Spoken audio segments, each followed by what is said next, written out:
그럼 우리에게 주신 오늘 120번째 인물이 누구입니까? 한번 절대 고백하실게요. 로이스와 유니게. 네, 그 가운데 우리 주시는 하나의 말씀은 디모데후서 1장 3절로 6절 말씀. 디모데후서 1장 3절로 6절 말씀. 신약성경 342면에 있는 말씀이 되겠습니다. 디모데후서 1장 3절로 6절 말씀. 자, 우리 한 절씩 교독하시고 마지막 6절 말씀은 한 목소리 합독하도록 하겠습니다. 디모데후서 1장 3절 6절 말씀 제가 먼저 읽도록 하겠습니다. 내가 밤낮 간구하는 가운데 쉬지 않고 너를 생각하여 청결한 양심으로 조상적부터 섬겨오는 하나님께 감사하고 내 눈물을 생각하여 너 보기를 원함은 내 기쁨이 가득하게 하려 함이니 이는 내 속에 거짓이 없는 믿음이 있음을 생각함이라. 이 믿음은 먼저 내 외조모 로이스와 내 어머니 유니게 속에 있더니 내 속에도 있는 줄을 확신하노라. 그러므로 내가 나의 안수함으로 내 속에 있는 하나님의 은사를 다시 부릴 듯 하기 위하여 너로 생각하게 하노니. 아멘. 네, 그렇습니다. 오늘은 벌써 120번째 인물이죠. 로이스와 유니게. 로이스와 유니게가 주인공이 되겠습니다. 자, 지난주 인물이 누구였습니까? 디모데였죠. 디모데. 우리 말씀 듣기 전에 절대 고백하실게요. 나에게는 디모데와 같은 자녀가 있습니다. 자, 못된 질문을 들어볼게요. 어떻게 지난 주간 내 자녀가 디모데처럼 보이셨습니까? 네, 정직한 여러분들을 너무 사랑합니다. 보이긴 보였겠죠. 어떤 디모데요? 심약한 디모데, 믿음 없는 디모데, 고집 센 디모데. 이런 말을 하면 안 되지만 말을 지지도 듣지 않고 자기 말만 하는 디모데만 보이셨을 것입니다. 거짓말쟁이들. 자, 그런데 중요한 건 뭐예요? 절대 고백하실게요. 때가 있습니다. 궁극적인 때가 있습니다. 예, 맞아요. 궁극적인 때가 있어요. 그 가운데 디모데에게는 바울이 있었고, 그리고 오늘 주인공이 어머니 유니게, 외할머니 로이스가 있었습니다. 자, 지난주까지만 해도 어느 정도 우리가 익숙한 인물이었죠. 디모데 하면 그래도 좀 많이 들어보았을 거예요. 하지만 오늘 성경 인물은 잘 아는 듯 하면서 생소한 인물이 바로 오늘 이 로이스와 유니게입니다. 자, 분명 이름 들어보셨습니까? 안 들어보셨습니까? 들어봤죠. 들어봤는데 누군지도 어렴풋이는 알겠어요. 그런데 명확하지 않은 로이스와 유니게가 어떤 인물입니까? 하면은 디모데 이상이 나오지 않는 인물이 바로 이 로이스와 유니게일 것입니다. 자, 과연 이들 누구입니까? 여러분들이 아는 로이스와 유니게 누구인가요? 그렇죠. 다 이제 슬슬 이 인간이 또 금철 시작하면 질문을 시작할 거니까 설교 시간을 줄이기 위해서도 내가 공부하고 만다. 네, 자, 어떤 인물입니까? 예, 자, 우리는 방금 전에 빨리 설교를 끝내기 원하는 우리 권사님의 간절함을 느꼈습니다. 제 이 다음 말이 뭐였을까요? 정확히 이 둘에게는 공통분모가 있습니다. 바로 누구입니까? 디모데, 이거였어요. 자, 그렇습니다. 로이스는 우리 권사님 말씀하신 대로 디모데의 외할머니죠. 그리고 유니게는 디모데의 어머니입니다. 지난주 금요철야 기도의 주인공인 디모데의 외가 쪽 가족이, 자, 미리 말씀드릴게요. 이 말씀 드린다고 해서 거봐, 여보 당신이 중요해, 거봐 아빠보다는 엄마가 중요해, 이런 생각하지 마시고, 자, 오늘 새벽에 그래서 제가 뭐라 말씀드렸어요? 절대 고백하실게요. 배우자는 또 다른 나입니다. 자, 배우자는 또 다른 나라 말씀드렸어요. 그래서 배우자를 존귀하게 여겨야 된다 말씀드렸습니다. 감사해요. 네. 갑자기 힘이 나네. 네. 뭐 다른 사람 아멘하지 않아도 좋아요. 저 맨 뒤에 있는 누군가만 아멘해도 저는 만족합니다. 네. 자, 설교가 안 되네 갑자기. 자, 배우자에게 대하는 것이 결국 누구에게 대하는 거라고요? 나에게 대하는 겁니다. 그럼 배우자가 짊어지고 있는 짐은 누구의 짐입니까? 예, 축복이 있을지어다. 네. 네, 나의 짐입니다. 배우자가 짊어지고 있는 짐은 나의 짐이고, 배우자가 갖고 있는 가슴의 짐은 누구의 짐입니까? 나의 짐입니다. 왜 이렇게 연약해? 왜 이렇게 부족해가 아니라 하나님이 함께 지라고, 함께 그 문제를 동참하라고, 알아주고 품어주고 함께 해결하라고 주신 배우자는 또 다른 누구라고요? 나라는 거예요. 예, 맞습니다. 오늘 역시 마찬가지죠. 디모데의 외가족 가족이지만 나에게 누가 있다 말씀하셨어요? 디모데가 있다고 한다면 고백하실게요. 자녀에 대한 영적 책임은 나의 것입니다. 그걸 아셔야 돼요. 자녀에 대한 영적 책임이 나의 것입니다. 이 말씀이 비단 자녀에게 신앙교육만 하라 이 뜻이 아니라는 걸 우린 지난주에 잘 알았어요. 연약함에도 불구하고 기다려 주었습니다. 연약함에도 불구하고 본이 되어 주었어요. 연약함에도 불구하고 자녀의 연약함보다도 나의 어떠함을 보고 내가 가정에서 본이 되어주며 신앙적으로 먼저 우선된 자라는 것에 대해서 한 번 더 고백하실게요. 내가 증거가 되어야 합니다. 자녀에게 내가 먼저 증거가 되어 주었어요. 그 가운데 지금 디모데의 외가 쪽 가족을 오늘 주님께서는 조명하길 원하신다는 것입니다. 예, 사실 가족 중에 단 한 명이라도 이름이 널리 알려진다. 자, 이거 세상에서 쉽습니까? 어렵습니까? 어렵죠. 예, 어려워요. 하물며 성경에서는 오죽하겠습니까?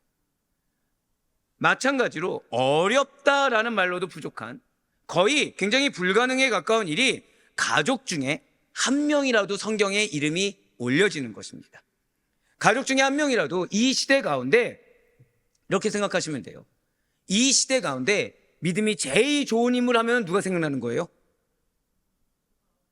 야, 되게 섭섭해진다. 한 명이라도 목사님 할 줄 알았는데 아무도 나오지 않았어. 예, 교만하지 말라고요. 자, 야, 근데 더 여기서 위로가 된 건 뭔지 아세요? 단 한 명도 내 남편한테 당신이라고 하신 분이 없고요. 단 한 명도 내 아내한테 당신 한 적이 없어요. 예. 생각해보세요. 여러분들의 자녀가 이 시대에 믿음 좋은 인물이 있으면 누가 있습니까? 근데 갑자기 누가 나오는 거예요? 내 자녀가 나오는 거예요. 뭐 아멘도 안 나와. 거봐. 이런 믿음이 없는데 뭘 자녀를 변화시킵니까 지금? 내 자녀 이름이 딱 나오는 거예요. 뭐 예를 들면 연서. 뭐 남의 자녀니까 아멘이 나오죠 갑자기. 그럼 한번 제가 여쭤볼게요. 준표. 남의 얘기라고 다 지금. 갑자기 또 누가 나와요? 은비.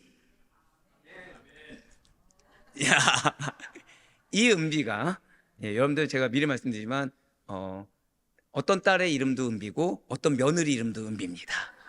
네, 예, 지금 내 며느리를 향해서 아멘 했는지 남의 딸을 향해서 아멘 했는지 알 수는 없지만, 네, 자, 있을 수 있는 일입니까 없는 일입니까? 거의 드문 일이죠. 있으면 좋겠지만 상당히 드문 일입니다. 게다가 근데 여기서 중요한 거는 이 시대에 누가 믿음 좋습니까 했더니 갑자기 뭐 예를 들면 김용도 장로 가족. 야, 이 아내의 믿음 없어 어떡합니까? 자, 다시 한 번 더. 배우자는 또 다른 누구라고요? 예, 나. 갑자기 또 누구가 나오는 거예요? 뭐 이럴 때 또 얘기하면 다 섭섭하지. 또 섭섭하다고 했으니까 하면 날 또 어떻게 보는 거야 하실 수 있겠지만, 뭐 이진숙 권사님 가정. 예, 이렇게 나오는 거예요. 이렇게 갑자기. 예. 그런데 그런 일이 드문데 고백하실게요. 이것이 우리 가족의 사명입니다. 맞습니다. 여러분들 가족은 중요한 사명이 있어요. 여러분들 가족은 그냥 가족의 문제 개선을 위해서 이 자리에 있는 것이 아닙니다. 여러분들의 가족을 통해 누군가는 변화되게 될 것입니다. 여러분들의 가족을 통해 누군가가 아니라 누군가의 가정이 여러분들의 가정을 통해 변화되는 사명이 있다는 사실을 잊지 마시길 바라요. 그래서 연약함이 있는 겁니다. 그래서 부족함이 있는 거예요. 자, 이 시대의 가정은 완벽합니까? 부족합니까? 부족하죠. 근데 만약에 내가 부족함을 경험하지 못한다고 한다면 상대의 가정을 이해할 수가 없을 것입니다. 내가 부족함이 없다고 한다면 상대의 가정의 연약함을 왜 그러지라고 의구심은 들지만 왜 저게 문제가 돼? 라면서 오히려 상대 가정에 상처를 주게 될 거예요. 하지만 주님께서는 우리로 하여금 고백하실게요. 반드시 극복하게 하십니다. 그렇습니다. 반드시 극복하기 위해서 이 과정을 겪게 한다는 거죠. 오늘 성경 속 인물인 이 로이스와 유니게 가정 역시 마찬가지라는 거예요. 오늘 이 로이스와 유니게 가정을 보기 위해서 사실 성경 속에 나오는 가정의 신앙이라는 것이 있습니다. 성경 속에 나오는 유형별로 이 가정의 신앙이라는 것이 분명하고도 명확하게 존재한다는 거죠. 성경 속에 나오는 가정의 신앙은 센스가 있어요. 그냥 사진 찍으신 게 나을 거예요. 가정의 신앙은 유형별로 다르게 나눠볼 수가 있다는 것입니다. 스크린 참고하면서 지금 들으시면 먼저 온 가족이 함께 신앙을 실천한 생활 신앙형 가정이라는 것이 있어요. 이것은 고넬료와 루디아 가정을 들 수가 있을 것입니다. 그러니까 가족 전체가 신앙을 안다가 아니라 신앙을 뭐 하는 거예요? 실천하는 거예요. 구제도 합니다. 예배도 드립니다. 즉 예배가 삶이 되고 있다는 거죠. 그리고 두 번째로는 여기는 부모 자녀라고 나왔지만 사실은 위기 극복형, 즉 용서와 사랑을 실천한 위기 극복형 가정이 있습니다. 여기에는 돌아온 탕자와 요셉의 가정을 손꼽을 수 있어요. 실수가 있습니다. 갈등이 있어요. 그것을 인정합니다. 인정하고 회복해요. 고백하실게요. 주체는 반드시 내가 되어야 합니다. 예, 그렇습니다. 누군가가 주체가 되어야 되는데 지금 이 말씀 누가 듣고 있습니까? 감사해요. 내가 듣고 있죠. 위기 극복형 가정은 누군가 깨어있는 한 사람으로 인해 반드시 변화됩니다. 자, 탕자만 봐도 누가 깨어 있었습니까? 아버지가 깨어 있었죠. 가족 중에 돌아온 탕자를 받아들이자고 주장한 가족이 있습니까? 없습니까? 없어요. 한 명이 중요합니다. 고백하실까요? 내가 정말 중요합니다. 예, 나로 인해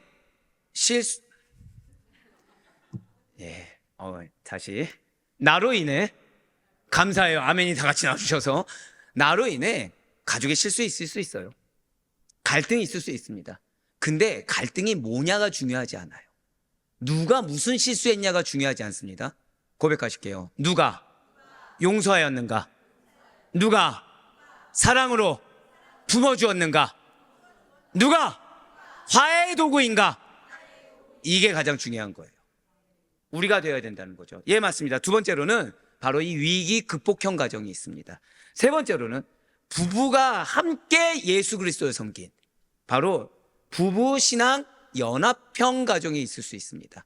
즉 대표적인 가정으로는 브리스길라와 아굴라가 있죠.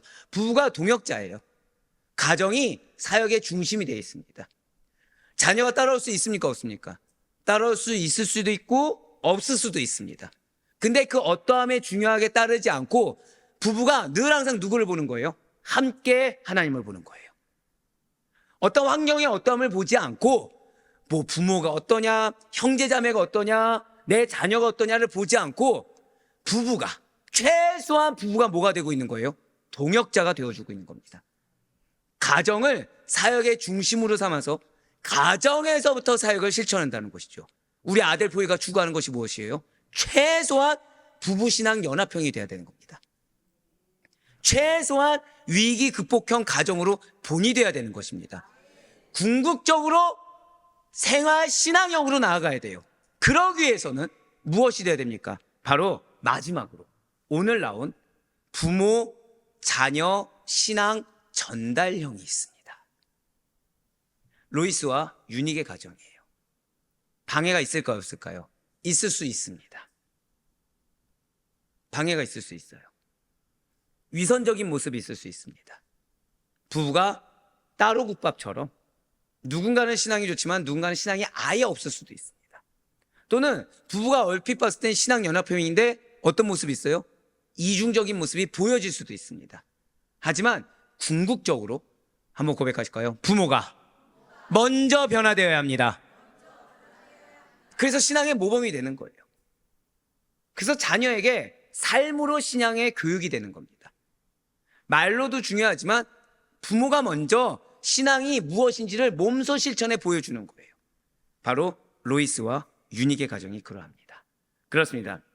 지금 오늘 주인공인 로이스와 유닉의 그리고 사실은 아브라함의 가정이 바로 부모 자녀 신앙 전달형 어디로 가기 위해서요? 생활 신앙형으로 가기 위한 가정의 전초 단계가 바로 여기이고 저는 오늘 이 말씀을 여러분들이 허락한 것이 얼마나 감사한지 모르겠어요. 왜요? 주님은 여러분들이 부부 신앙 연합형에서 끝나는 것을 원치 않으십니다. 한 번 더 고백하실까요? 나의 자녀는 반드시 변화됩니다. 그렇습니다. 여러분들의 가정의 위기 알고 계십니다. 위기죠. 하지만 반드시 어떻게 하시겠다는 거예요? 극복하게 하시겠다는 거예요. 사랑으로 해결하시겠다는 거예요. 예, 맞습니다. 그리하여 지금 반드시 그런 주님의 의지로 이렇게 만드시는 거에 더해 여러분들의 사명이 있다는 거죠. 무엇을 전달하라? 한 번 더 고백하실게요. 나는 반드시 신앙을 전달해야 합니다. 그렇습니다. 입술로만 전달하는 것이 아니에요. 오늘 로이스와 유니게가 그러했던 것처럼 본이 되는 겁니다. 생활에서 실천으로 본이 되는 것입니다. 그리하여 궁극적으로 생활 신앙형까지. 자, 오늘 말씀 본격적으로 듣기 전에 옆에 있는 분한테 이렇게 우리 권면하고 들읍시다. 당신의 가정이, 우리의 가정이 생활 신앙형 가정입니다.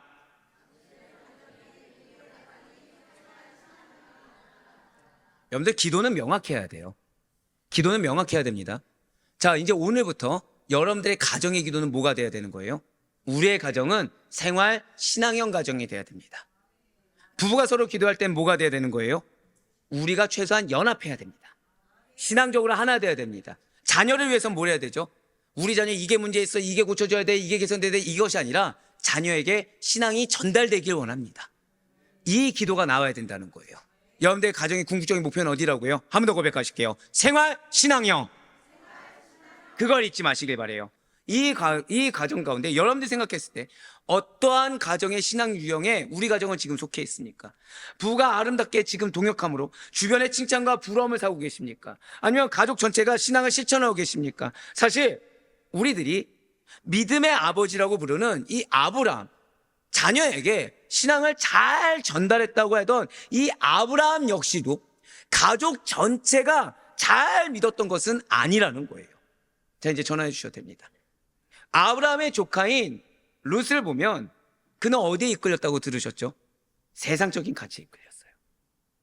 자기 소견에 오른 대로 아브라함이 땅을 양보했을 때 그가 간 곳이 어디였습니까? 소돔과 고모라였어요. 분명히 아브라함이 그렇게 본이 되고 아브라함이 신앙을 잘 전달한다고 해도 문제가 있을 수 있습니까? 없습니까? 있을 수 있다는 거예요. 아브라함은 또 어떻습니까? 신앙을 잘 전달하는 것 같다고 해도 실수가 있습니까? 없습니까? 있어요. 얼마든지 위기란 건 올 수 있다는 것입니다. 위기 극복형으로 이미 그 단계를 지나갔다고 하더라도 다시 맞이할 수 있습니까? 없습니까? 있을 수 있다는 거예요. 한 번 더 고백하실게요. 위기가 문제가 아닙니다. 위기가 문제가 아니에요. 분별하지 못하는 게 문제입니다. 위기가 문제가 아니에요. 책임감이 없는 게 문제입니다. 위기가 문제가 아니에요. 궁극적으로 나아가게 될 방향을 상실하는 것이 문제입니다. 문제를 봐서는 안 됩니다. 목표를 보셔야 돼요. 문제를 보시면 안 됩니다. 영적으로 분별하신 것이 우선이라는 거예요. 맞습니다. 아브라함 역시 하갈과 사이에서 누굴 낳았죠? 이스마엘을 낳아버렸어요. 그런데 이 이스마엘은 분명 하나님의 축복을 받았지만 그는 하나님의 언약 계보에는 포함되지 않았다는 것이죠. 결론적으로 말씀드리자고 한다면 절대 고백하실게요. 믿음이란 내 뜻대로 되지 않습니다. 여러분들 가정의 문제 해결하기를 원하십니까? 이거 먼저 고백하셔야 돼요.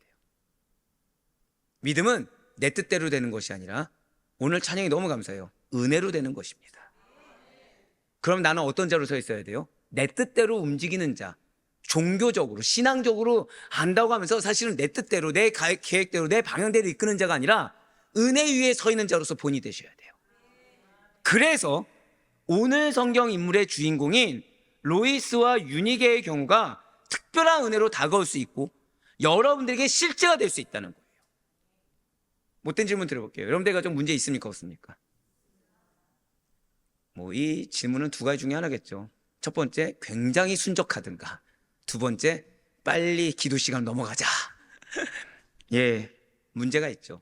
어떤 문제가 있습니까? 여러분들 가정.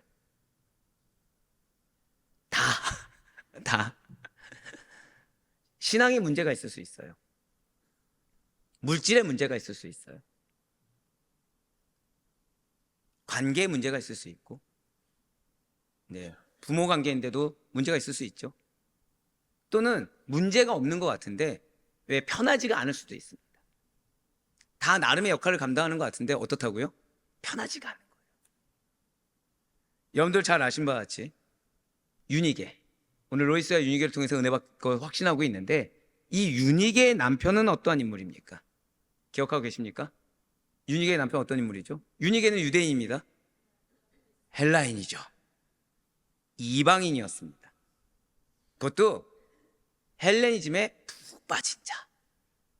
신앙을 인정합니까? 신앙을 반대합니까? 신앙을 반대하는 자였어요. 그럼에도 불구하고 디모데가 어렸을 때부터 유니게는 고백하실게요. 유니게는 신앙을 포기하지 않았습니다. 여러분들에게 어떤 방해가 있냐가 중요한 것이 아니에요. 하나님은 그 상황 가운데 한 번 더 고백하실까요? 나의 의지를 보고 계십니다. 그래서 지난주에 의지를 꺾으면 안 된다고 말씀드렸죠. 의지를 보고 있습니다. 예, 맞아요. 유니게는 헬라인 이방인 남편을 두었어요. 신앙에 반대가 많습니다. 그렇지만 포기하지 않았어요. 어렸을 때부터 성경 말씀으로 잘 양육했고, 디모데가 어머니 유니게를 봤을 때 무엇을 보여요? 믿음이 무엇인지를 볼 수 있었어요. 그렇습니다. 나중에 사도 바울의 영적 아들이자 목회자로 성장할 수 있었던 이 디모데의 신앙에 있어서 밑거름이자 자양분이요 발판이 되어준 자는 다름 아닌 외할머니인 로이스와 어머니 유니게입니다. 우린 가정 가운데 상당한 착오를 하고 삽니다. 가정의 역할 분배 돼 있나요? 안 돼 있나요? 여러분들 가정 돼 있죠? 돼 있습니다. 근데 문제는 이 역할 분배를 하면서 책임론을 상대에게 떠넘기는 거죠. 책임론을 상대에게 떠넘깁니다. 이 영역은 남편이 이 정도 해줘야 돼. 이 영역은 아내가 이 정도 해줘야 돼 라고 하면서 서로 또 다른 나로 부름받았고 함께 짊어져서 함께 걸어가야 되는데 오늘 찬양이 너무 좋네요. 손잡고 함께 가야 되는데 그것이 아니라 뭐하고 있어요? 나를 옹호하느라 내 마음과 내 계획이 너무 중요하다 보니까 서로 책임론 가운데 가정의 분열의 주체가 누가 되고 있습니까? 내가 되고 있다는 거예요. 그러다 보니 이 환경이 안 받쳐주면 이 문제가 해결되지 않는다. 그러니 이 문제가 해결돼야 된다라는 어떤 세상적인 공식 가운데 아이러니하죠. 우리 가정에 은혜 필요합니까? 안 필요합니까? 은혜가 필요해요. 하나님의 역사가 필요합니까? 안 필요합니까? 하나님의 역사가 필요하죠. 이거는 부모가 신앙이 있어도 배우자가 신앙이 있어도 우리에게는 늘 항상 주님을 만나는 그 순간까지 저 천성에 다다를 때까지 우리는 은혜가 필요한 족속들입니다. 그런데 아이러니하게도 이 가정의 운영에 있어서 나도 모르는 사이에 세상적인 이원론, 인본주의적 가치관에 책임론을 서로에게 떠맡기고 있다는 거예요. 또는 남편이 아내가 힘들어하니까 책임을 떠넘기지 않지만 내 마음 가운데 뭐가 있죠? 피해자의식, 피해의식이 있다는 겁니다. 내가 이만큼 짊어지고 산다는 거예요. 내가 이만큼 감당하고 산다는 겁니다. 그게 나도 모르는 사이에 뭘 원하죠? 대가를 원하는 거예요. 남편이 나에게 이 정도는 대해줘야지. 아내가 나에게 이 정도 대해줘야지. 자녀가 나에게 이 정도 대해줘야지. 자녀는 어떻습니까? 자녀는 부모의 짐을 또 지고 산다고 착각하고 있어요. 그러다 보니 자녀는 자녀 나름대로 피해자가 되고 있습니다. 맞습니다. 우리의 가정은 다 피해자입니다. 다 피해자예요. 다 상처투성입니다. 무엇으로 발생했죠? 한 명이 없는 거예요. 한 명. 깨어있는 한 명이 없는 거예요. 진정한 십자가를 지는 한 명이 없는 거예요. 여전히 조건이 중요하고 여전히 환경이 중요하고 그 최소한이라는 그 단어 텍스트가 너무 중요하다 보니까 지금 은혜의 수혜자로 부름받았는데 은혜의 가정으로 부름받았는데 내가 그 은혜를 내가 가로막고 있다는 거죠. 우리 한 번 더 고백하실까요? 하나님께서 나를 통해 역사하기 원하십니다. 예, 여러분들 통해 역사하기 원하세요. 정확히 어떤 여러분? 밑거름이 되는 여러분, 자양분이 되는 여러분, 발판이 되는 여러분. 왜 내 남편은 이래? 왜 내 아내는 이래? 왜 내 부모는 이래? 왜 내 자녀는 이래가 아니라 하나님께서 나를 믿으셔서 나를 택하여 주셨다. 하나님께서 나를 발판으로 삼아 주시사 나로 인해 세움받길 원하시고 내가 세움받는 것이 아니라 나로 인해 세움받길 원하시고 나로 인해 싹이 나길 원하시고 나로 인해 성장하길 원하신다. 그게 바로 외할머니인 로이스와 어머니인 유니게였어요. 남편으로 인해 어떤 상처받느냐 중요하지 않았습니다. 사회로 인해 어떤 어려움이 있냐 중요하지 않았습니다. 왜요? 중요한 건 하나님이 나에게 디모데를 맡겼다는 거예요. 한 번 더 고백하실까요? 중요한 건 나에게 맡기셨습니다. 이게 중요해요. 내가 어떤 상처받았냐보다 더 중요한 건 하나님께서 하나님께서 여러분들의 상처 아십니까? 모르십니까? 여러분들의 상황을 다 아시죠? 중압감 다 아십니다. 근데 문제는 뭐예요? 나에게 맡기셨다는 거예요. 왜요? 맡길만 하니까 맡기시는 겁니다. 왜요? 믿으니까 맡기시는 거예요. 왜요? 나를 통한 주의 역사를 예비하셨기 때문에 맡기는 겁니다. 기적이 무엇이죠? 기적이 뭡니까? 기적. 전 이럴 때 되게 당황합니다. 되게 어려운 질문은 수덕수덕 말씀을 잘 하시는데 굉장히 심플한 질문은 지금 답변을 안 하셔서 그럼 이쪽 보고 얘기해야지. 기적이 무엇입니까? 지금 원망의 눈초리들이 왜 이쪽 보고 앞에 보고 하시지? 자, 기적이 무엇입니까? 기적은 내가 할 수 없는 거죠. 내가 할 수 없는 거예요. 내가 할 수 없는 거죠. 누가 해야 됩니까? 우리는 하나님, 세상은 뭐죠? 어떤 신적 존재. 근데 우리는 다 뭘 바라고 살아요? 기적을 바라고 삽니다. 은혜가 무엇입니까? 은혜는 내가 받을 수 없는 하나님의 선물입니다. 누가 주시는 선물이라고요? 하나님의 선물이죠. 그럼 이거는 은혜이면서 또 다른 나의 인간적인 삶에서 무엇을 역사하는 거죠? 기적으로 역사하는 거죠. 그러면은 그걸 베푸시는 이가 누구십니까? 하나님이시죠. 그럼 그걸 받기 위해서 누구의 기준에 맞춰야 됩니까? 하나님의 기준에 맞춰야 되죠. 지금 하나님이 여러분들에게 숙제를 주셨다는 거예요. 근데 이것이 나에게는 십자가라는 거죠. 하나님 나에게 숙제를 주셨습니다. 이것이 나에게는 어려움이라는 거예요. 문제라는 거죠. 괴로움이라는 겁니다. 근데 하나님이 나에게 왜 주셨다고요? 기적을 주기 위해서, 해결을 주기 위해서, 하나님의 선물을 경험하기 위해서 주셨다는 거예요. 여러분들의 자녀가 수능을 앞뒀다고 생각해 보세요. 근데 포기했으면 모르겠는데 목표가 저 서울에 스카이라고 하는 곳을 목표로 삼았습니다. 공부가 힘들까요? 쉬울까요? 물론 여러분들의 자녀는 천재적인 두뇌와 뭘 해도 되는 하나님의 은혜를 맛봐서 가능하겠지만 대다수는 그렇지가 않죠. 힘든 거예요, 공부가. 근데 하나님께서 은혜로 일타 강사를 붙여준 겁니다. 일타 강사를. 근데 내 자녀가 그 문제 풀기가 너무 어려운 거예요. 일타 강사가 준 문제 푸는 것조차도 어려운 거예요. 그럼 여러분들 자녀에게 뭐라고 하시겠습니까? 문제가 어려우니까 포기해. 문제가 어려우니까 불평불만을 늘어놓으면서 선생님께 항변해. 하지 마! 하실 분 있습니까? 그래도 하라고 하시겠습니까? 왜죠? 그 문제만 풀면 어디가 보장돼 있어요? 스카이가 보장돼 있어요. 한 번 더 고백하실게요. 나에게는 문제가 아니라 은혜가 보장되어 있습니다. 그걸 믿어야 된다는 거예요. 그래야 발판이 될 수 있습니다. 그래야 밑거름이 될 수 있고, 그래야 자양분이 될 수 있어서 그런 여러분들을 통해 응답하길 원하시는 하나님의 기적이라는 것이 내 가정 가운데 실제가 될 수 있다는 거예요. 이러한 로이스와 유니게의 인적사항을 잘 알 수 있는 성경 구절이 있습니다. 바로 오늘 본문인 디모데후서 1장 5절 말씀과 사도행전 16장 1절 말씀, 디모데후서 3장 15절의 말씀이 그러합니다.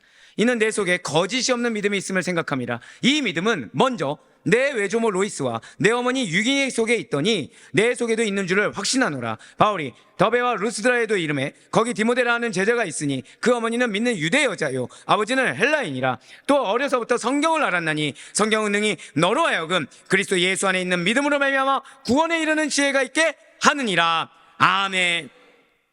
어쩜 여러분들이 그런 생각을 하실 수도 있어요. 아니, 자녀에 대한 신앙 교육하는 거 너무나도 당연한데 그저 할 일을 마땅히 한 것은 아닙니까? 라는 질문이 나올 수도 있습니다. 그런데 반드시 잊지 마시길 바라요. 누군가의 당연함이 또 다른 누군가에게까지 당연한 삶은 아닙니다. 한 번 더 고백하실까요? 내 배우자에게 당연함을 요구하면 안 됩니다. 잊지 마시길 바라요. 잊지 마시길 바라요. 누군가의 당연함이 또 다른 누군가에게 당연한 삶이 아니라는 거예요.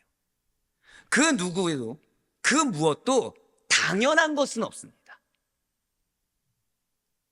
그 누구도 내 기준에서의 당연함이 상대에게 당연한 것이 아니라는 거예요. 내가 하나님의 가정으로 만들어 봐야지.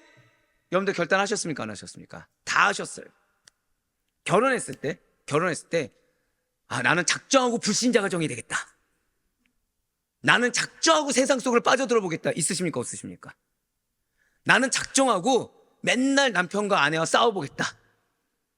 나는 작정하고 내 자녀하고 맨날 싸워보겠다. 있으십니까? 없으십니까? 단 한 명도 없어요. 누구나 다 하나님의 가정으로 만들길 원하고, 누구나 다 부부신앙 연합형이 되길 원하며, 누구나 다 생활신앙형 가정이 되길 원한다는 거죠. 그런데 그렇게 결단하고 다짐한다고 해서 누군가에게는 그것이 너무 어렵지 않게 실현될 수 있지만, 또 다른 누군가에게는 세상에서 가장 큰 십자가일 수 있다는 거예요. 그래서 우리가 하지 말아야 될 것이 있습니다. 그래도 너희 남편은 장로잖아. 그래도 너희 아내는 권사잖아. 그래도 너희 부모님은 장로님이시잖아. 너희 자녀는 그래도 교회 잘 나가잖아. 이런 말을 해서는 안 돼요. 왠지 아십니까? 그 안에 있는 가정의 어려움을 우리가 압니까? 모릅니까? 모른다는 거예요. 모른다는 거예요. 더불어서 내 배우자는 믿음 생활 잘해요. 부부신앙, 저희 가정 말고 얘입니다. 당연히 목사 부부는 신앙생활 잘해야겠죠. 저희는. 그러면서 저희가 저희 가정 예배 매일 드립니까? 안 드립니까? 예배 시간 어느 정도 되는지 아시죠? 설교를 하니까 최소한 가정 예배가 1시간입니다. 애들 다 데려놓고. 애들 어떻게 앉는다고요? 무릎 꿇고. 그래서 제가 예를 들어서, 자, 권사님, 집사님, 가정이 제대로 쓰려면 가정 예배를 1시간씩 드려야 됩니다. 은비자매를 무릎 꿇고 기도드리게 하세요. 거짓말쟁이. 아멘 하고 싶지만, 자, 좋아요. 좀 더 제가 못했으니까. 자, 좋아요. 집사님, 그러면은 이게 어떻게, 와, 은혜롭다 이렇게 들으십니까? 일단 아멘 하고 보자입니까? 불가능에 가깝죠. 불가능에 가깝습니다. 그렇죠? 우리 가정의 당연함이 다른 사람 가정의 당연한 것이 아니라는 거예요. 또 이제 예를 들어서 갑자기 눈길을 피하기 시작하셨는데 지금 눈길을 피하기 시작하셨는데, 그러니까 내 배우자가 예를 들어서 나는 기도 안 해도, 자, 우리 홍철시 장로님이 집에서 송 권사님이 기도를 안 해요. 예를 든 겁니다. 안 하신 분이 아니에요. 근데 홍철시 장로님이 아내가 안 해도, 내 아내의 존재만 해도 기쁘다, 감사하다, 내가 잠을 못 자도 2시간씩 내가 무릎 꿇고 기도한다, 딱 하신 거예요. 어떻게 된 거니까 아무도 아멘이 안 나오는데 지금. 그러면서 옆에 이제 장동장한테 얘기하는 거죠. 장로님, 아내를 이렇게 사랑해야 됩니다. 장로님, 2시간씩 아내를 위해서 무릎 꿇고 아내만을 위해 기도할 수 있어야 됩니다. 이게 은혜의 첩경입니다 했어요. 가능합니까? 불가능합니까? 아무도 아멘하지 않아. 아무도. 맞아요. 누군가에게는 너무 큰 십자가라는 거예요. 그럼에도 불구하고 주님께서 결단하게 하시는 때가 있다는 거예요. 그럼에도 불구하고 이렇게 아멘하게 할 때가 있고, 다짐하게 할 때가 있고, 우리의 의지를 보시길 원할 때가 있다는 거죠. 한 번 더 고백하실까요? 지금 나의 의지를 보길 원하십니다. 왜 원하신다고요? 선하고 합당한 이유가 있다는 거죠. 그 의지를, 그 결단을 누가 주시는 것입니까? 누가 그 의지와 결단을 요구하고 계시고 그것에 대한 마음을 누가 주장하십니까? 그렇습니다. 그렇게 내가 의지를 갖고 우리가 말씀을 통해 은혜를 받으며, 그래, 나 이렇게 해보겠다, 기도 가운데 그래, 내가 이거를 다는 아니어도 이만큼이라도 실천해보겠다 라고 결단하며 나아가는 길에 있어서 끝까지 그 사명을 지키고 이룰 때까지 흔들림 없이 나아가는 일에는 반드시 고백하실게요. 하나님의 은혜라는 특별한 도우심이 있어야 된다는 거예요. 그 은혜를 붙잡고자 하는 의지 정도는 보일 수 있어야 된다는 것이죠. 고백하실게요. 내가 붙잡아야 합니다. 내가 붙잡아야 된다는 거예요. 남편, 아내, 자녀, 부모님, 아니요, 그 전에 이 말씀을 듣는 내가, 가장 무겁고 가장 갈급한 내가 먼저 붙잡는 의지 정도는 붙잡을 수가 있어야 된다는 거예요. 그 정도는 보일 수가 있어야 된다는 거죠. 분명 로이스와 유니게 하나님의 은혜를 받은 자들입니다. 선민이죠. 유대인들이에요. 하나님께서 불러주셨습니다. 비록 고국을 떠났어요. 이방 땅 루스드라에 정착해서 살고 있었지만 그들은 최소한 한 가지는 놓치지 않았다는 거예요. 고백하실게요. 하나님께서 먼저 불러주셨습니다. 이거에 대한 은혜를 놓치지 않을 수 있는 우리가 되길 간절히 소망합니다. 내 상황이 이방 땅과 동일할 수 있어요. 내 상황이 내가 메마르고 아무런 동역자도 없는 것 같고 외롭고 나 혼자 다 감당한 것 같고 그 힘든 여정 가운데 놓여 있을 수 있어요. 하지만 중요한 변하지 않는 사실은 하나님께서 나를 먼저 불러주셨다는 거예요. 누구처럼요? 로이스와 유니게처럼. 로이스와 유니게처럼 비록 고국을 떠나 이방 땅 루스드라의 정착에 살고 있지만 하나님께서 먼저 불러주셨다는 은혜만큼은 이 둘은 놓치지 않았다는 거예요. 배우자가 어떤 상태냐, 환경이 어떠냐, 이게 중요한 것이 아니라 나를 누가 먼저 불러주셨다? 하나님이 불러주셨다. 그래서 그들은 그 은혜를 놓치지 않은 것이 결국 부부자녀 신앙 전달령 가정으로 분류될 만큼, 자, 남편 도와줬습니까? 안 도와줬습니까? 하나도 안 도와줬어요. 근데 성경에서 이 가정학에 대해서, 성경적 가정, 기독교적 가정학에 대해서 공부하면 나아갈 때 이들의 가정은 무엇으로 분류되고 있다고요? 부부, 자녀, 신앙, 전달령 가정입니다. 한 번 더 고백하실게요. 내가 중요합니다. 내 배우자가 믿음이 얼마나 연약하냐, 이건 중요하지 않아요. 나라도 올바르게 서 있으면 내 배우자가 은혜를 받게 됩니다. 나라도 똑바로 서 있으면 내 배우자를 하나님께서는 함께, 왜요? 배우자는 또 다른 누구라고요? 나이기 때문에. 배우자는 또 다른 나이기 때문에 하나님께서 함께 세워주신다는 거예요. 그런데 이거에 대한 은혜의 수혜자가 결국 누가 됩니까? 내 자녀가 된다는 거예요. 내 자녀가. 사단이 여러분들에게 푸념하게 하는 이유, 원망하게 하는 이유, 아쉬워하게 하는 이유는 바로 그거예요. 하나 되지 못하게 하기 위해, 십자가를 내려놓게 하기 위해. 결국 그래서 궁극적으로 내 자녀를 바울과 같이, 마가 요한과 같이, 실라와 같이, 디모데와 같이, 고넬료와 같이 성장시켜야 되는데, 그걸 막기 위해서 내 마음 가운데 작은 불신의 씨앗을 심는 거죠. 작은 불만족의 씨앗을 심는 거예요. 누구 때문에? 무엇 때문에?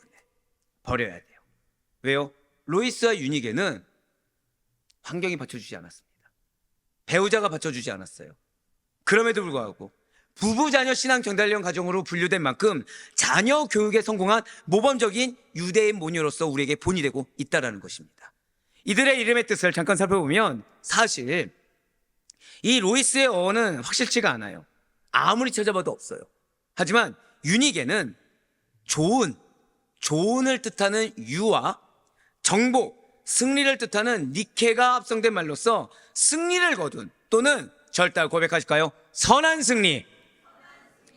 승리라는 의미를 지니고 있습니다. 궁적으로 그들은 믿음으로 선한 승리를 거두었죠.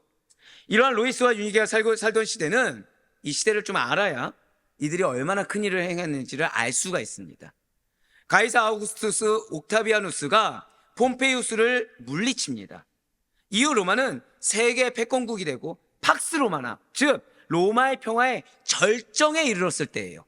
그 가운데 로마 제국은 수많은 도로를 건설해서 제국을 하나로 묶었고, 이를 통해 헬라 문화가, 즉 세상의 문화가 아주 급속히 확산되게 되었습니다. 이러한 시대적인 상황 가운데 로이스와 유니게는 유대를 떠나서 헬라 문화권인 소아시아 루가오니아 지방의 루스드라에 정착해서 살고 있었다는 거예요. 이곳은 지난주에 들었던 것처럼 사도 바울이 1차 전도 여행 때 이미 방문한 도시입니다. 당시에 많은 유대인들이 디아스포라로 흩어져 살고 있었던 것처럼 이 로이스와 유니게 역시도 그들 중에 1인이었다는 것이죠.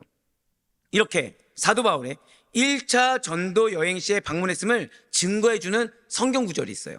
바로 사도행전 14장 6절과 7절 말씀입니다. 그들이 알고 도망하여 루가오니아의 두 성 루스드라와 더베와 그 근방으로 가서 거기서 복음을 전하니라. 아멘. 지금 6절에 붉은색에 표현된 그들은 바로 바울과 바나바입니다.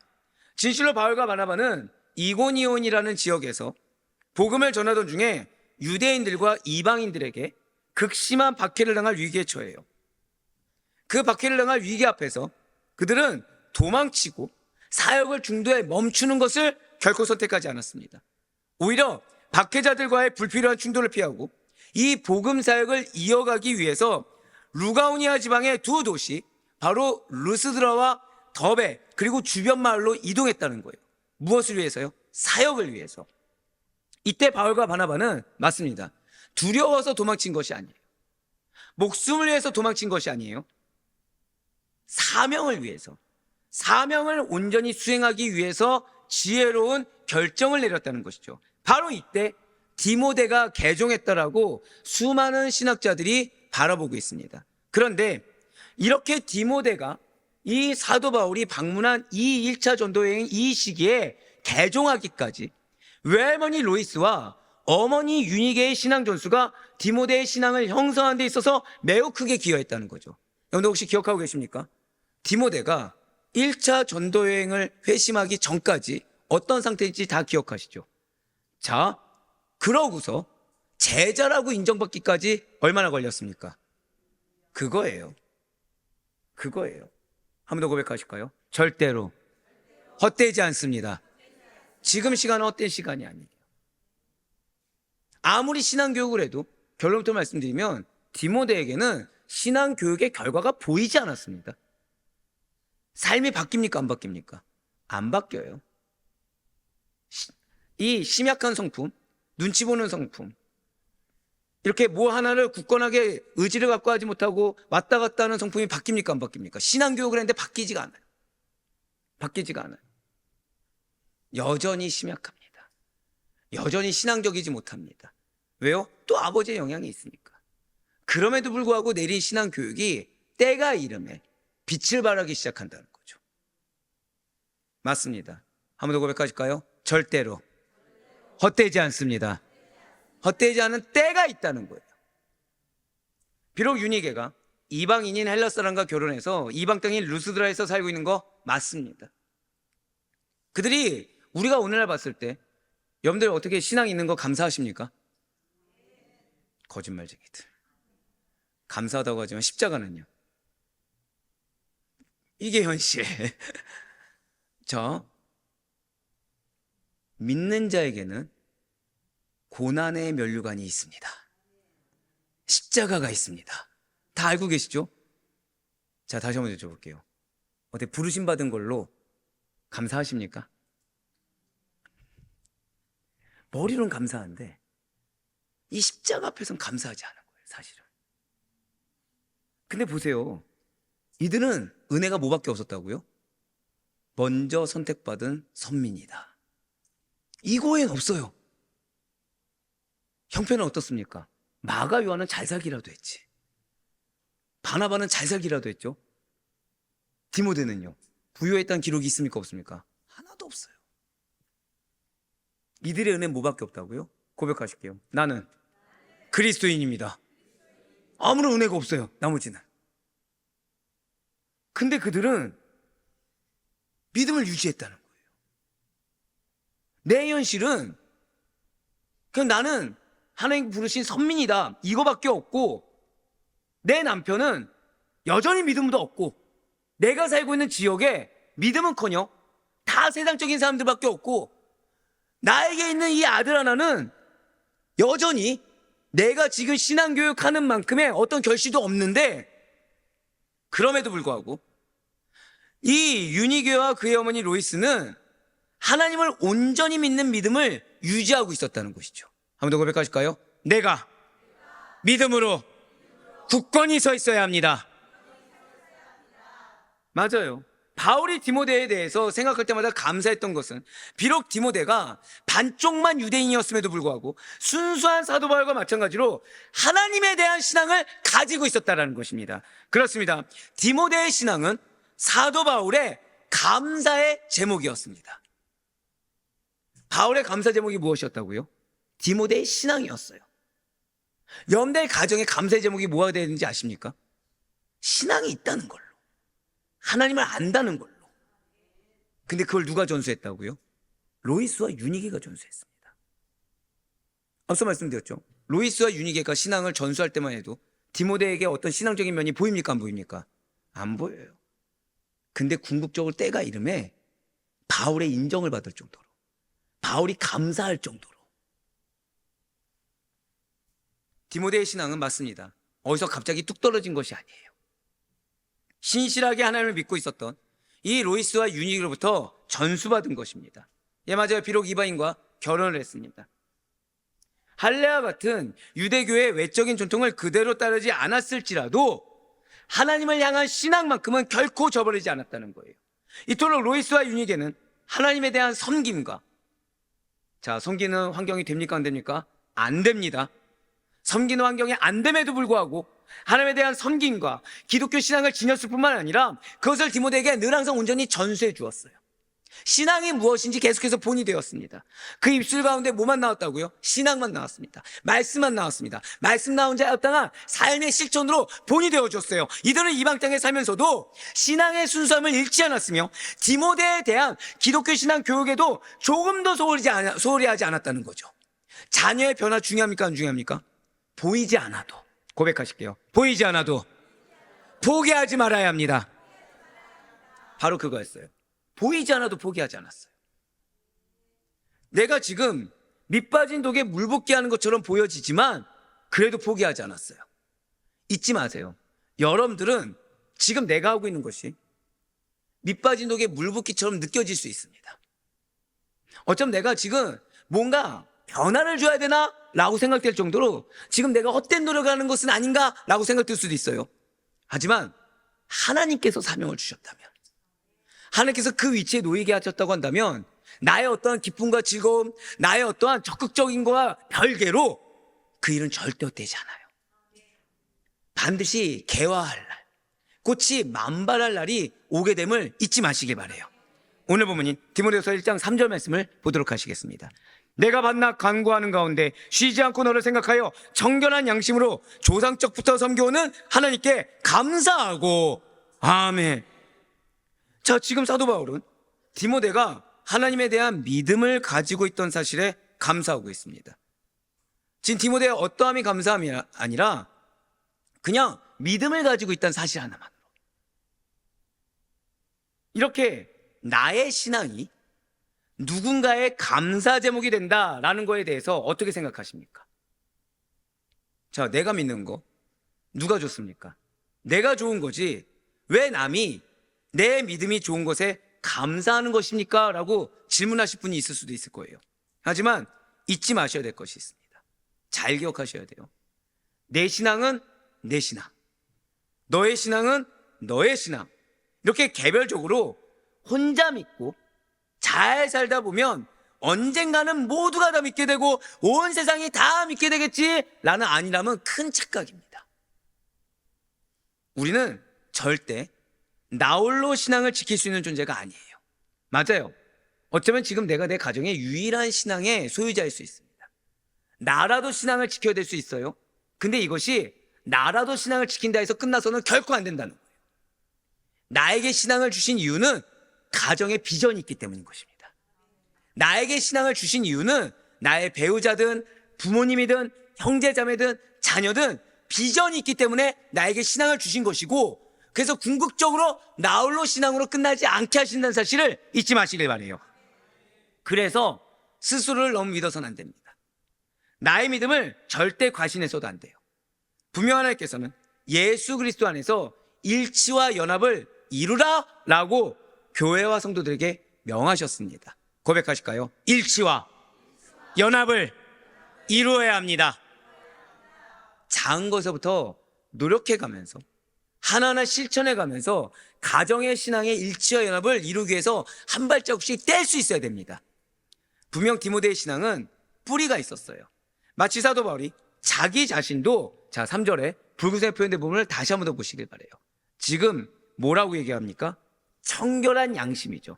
바울 자기 자신도 청결한 양심을 가지고 조상 때부터 섬겨오는 믿음을 가지고 있었던 것처럼 디모데 역시도 그의 조상이라고 할 수 있는 자가 누구입니까? 바로 외할머니와 어머니의 믿음을 전수받고 본받을 수 있다는 것이 감사의 제목이라는 거죠. 좀 더 쉽게 말씀드릴까요? 여러분들의 자녀는 분명히 쓰임받을 때가 오게 될 것입니다. 근데 그 쓰임받는 때가 오게 될 때는 여러분들이 겹겹이 쌓아놓은 신앙교육이 헛되지 않게 될 거예요. 그래서 그 여러분들의 자녀의 동역자든 멘토든 반드시 그거에 대해서 감사하게 될 것입니다. 염대의 자녀가 부모로부터 신앙을 물려받아 굴곡이 있었을지언정 지금 그 위치에 서게 하신 부모님이 있다는 것에 대한 감사, 내가 그러했던 것처럼 동일한 비전을 가지고 함께 걸어갈 수 있게 하신 것에 대한 감사가 나오는 때가 존재할 수가 있다는 것입니다. 진실 로이스와 유니게는 디모데를 철저하게, 비록 세상적인 환경은 헬라니즘이었지만 청결한 신앙적인 분위기 속에서 양육했어요. 청결한 양심이 무엇이죠? 거룩한 양심입니다. 성결한 양심입니다. 즉 아무리 가정 환경이 헬레니즘이었어도 부모는, 정확히 로이스와 유니게는 디모데에게 무슨 증거가 됐다는 거예요? 선한 양심의 소유자, 거룩한 양심의 소유자로서 그 신앙적인 환경을 계속해서 제공해 주었다는 거예요. 계속해서 그냥 헬레니즘에 빠지지 않을 수 있도록 도와주었다는 거죠. 그래야 이렇게 자란 디모데는 결국 때가 이름에 사도 바울의 눈에 띄게 되는 것입니다. 우리는 그때를 위해서 준비하는 거예요. 우리는 그때를 위해서 끊임없이 신앙의 돌을 던져주는 겁니다. 그때를 위해서 끊임없이, 그것이 언제가 될지는 모르지만 중요한 결과의 때가 있다는 것을 믿는 믿음으로, 결실의 때가 있다는 것을 믿는 믿음으로 포기하지 않고 의지를 갖고 달려가는 것입니다. 사도 바울의 전도 여행에 결국 동반자로 참여하게 돼요. 지난주에 들으셨던 것처럼 경쟁자 있습니까? 없습니까? 있었죠. 정말 중요한 백그라운드도 있었고 더 뛰어나 보이는 사람도 있습니다. 근데 그런 자가 아니라 하나님은 바울에게 디모데를 보게 하셨어요. 고백하실게요. 하나님께서 나의 자녀를 드러나게 하실 때가 있습니다. 이걸 기억하셔야 돼요. 그때를 위해서 준비하는 겁니다.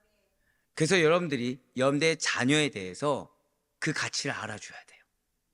지금 모습이 아니라 그때를 바라보는 믿음으로 여러분들이 먼저 믿어주셔야 됩니다.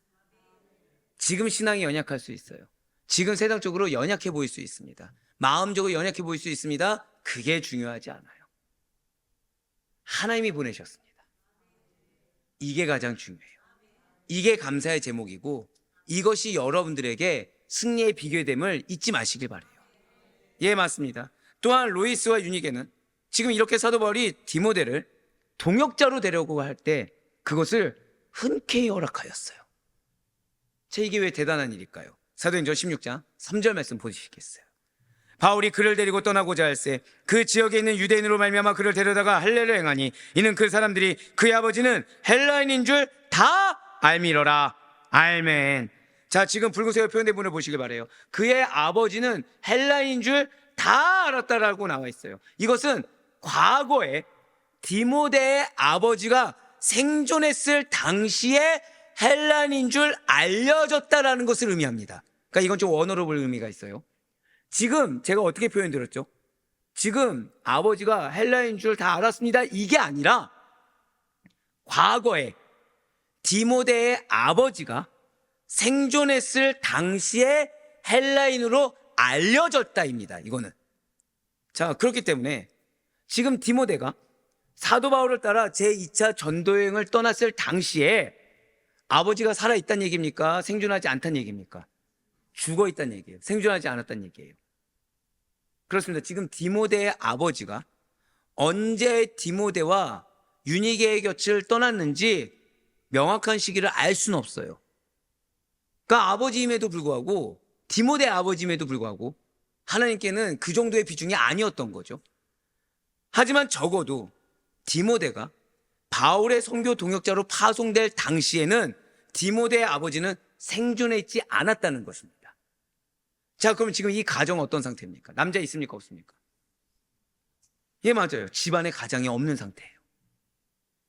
아버지가 없는 상태입니다. 남자가 없는 상태예요. 늙은 로이스와 혼자 과부로 살아야 될 유니게가 이 디모데를 멀리 떠나보내는 거 쉬울까요? 어려울까요? 어렵죠. 걱정이 되죠. 염려가 되는 겁니다. 그러니까 집안에서 중요한 역할을 감당하는 친구가, 정확히는 중요한 역할을 감당해야 될 친구가 지금 갑자기 뭐 하겠다는 거예요? 선교 가겠다는 거예요. 당시 사회에서 젊은 청년은 집안의 재산가도 같았습니다. 집안에서 귀중한 존재가 젊은 아들이에요. 그럼에도 불구하고 로이스와 유니게는 흔쾌히 떠나보냅니다. 이렇게 디모데를 떠나보낼 용기와 결단이라는 것은, 고백하실게요, 복음을 위한 사명. 복음을 위한 사명이 없다면 불가능했을 거라는 거죠. 과연 여러분들은 어떻게 하시겠습니까? 여러분들의 자녀가 안정된 미래를 포기하고 복음을 위해 험한 길을 가겠다라고 한다면 기쁘게 보내줄 마음의 준비를 하고 계십니까? 또는 여러분들이 지금 홀로 외롭게 신앙생활을 하는 거예요. 겨우 나랑 말이 통하는 자녀입니다.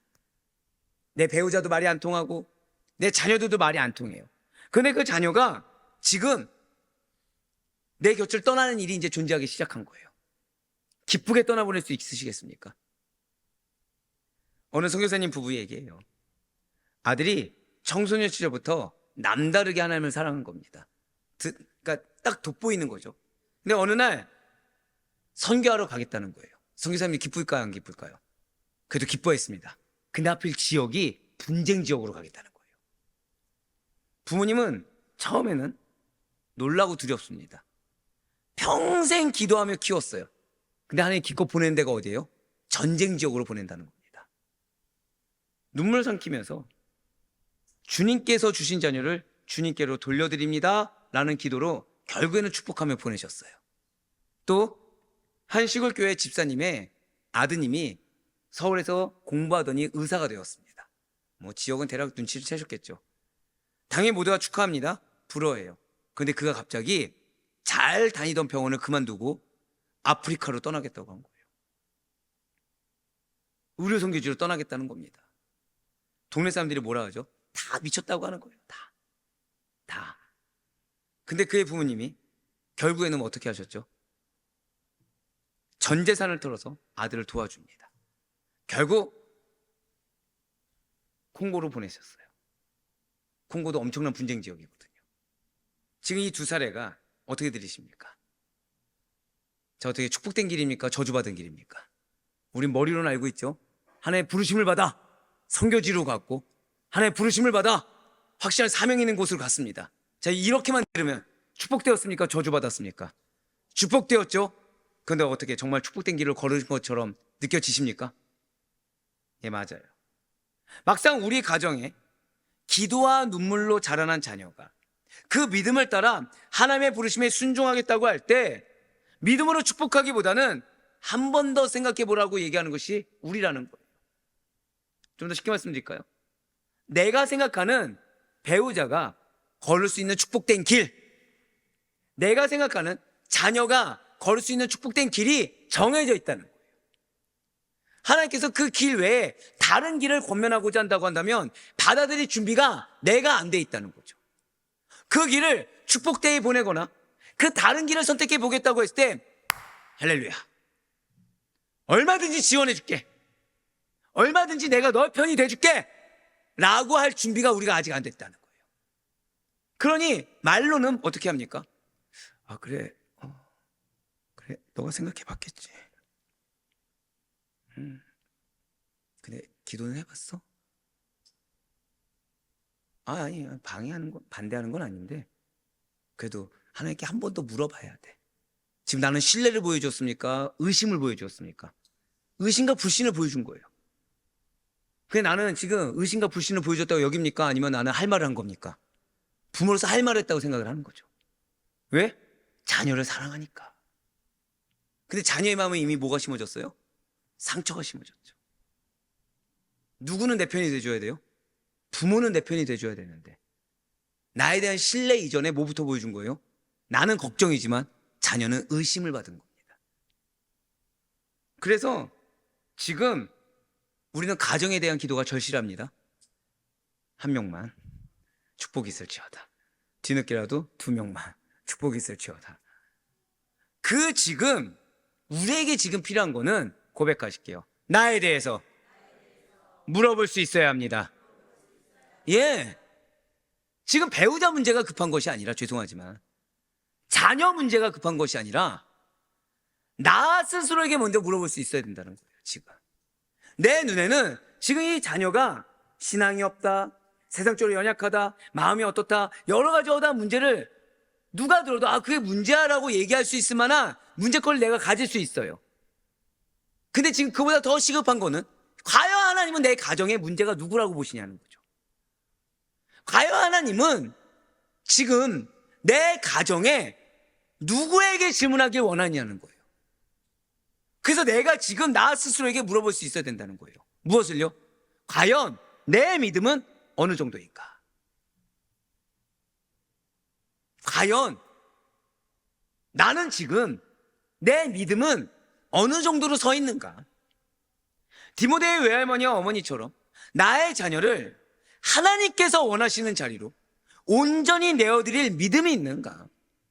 디모데의 외할머니와 어머니처럼 지금 현재 눈이 아니라 자녀의 비전을 보고 끝까지 믿어줄 수 있는가?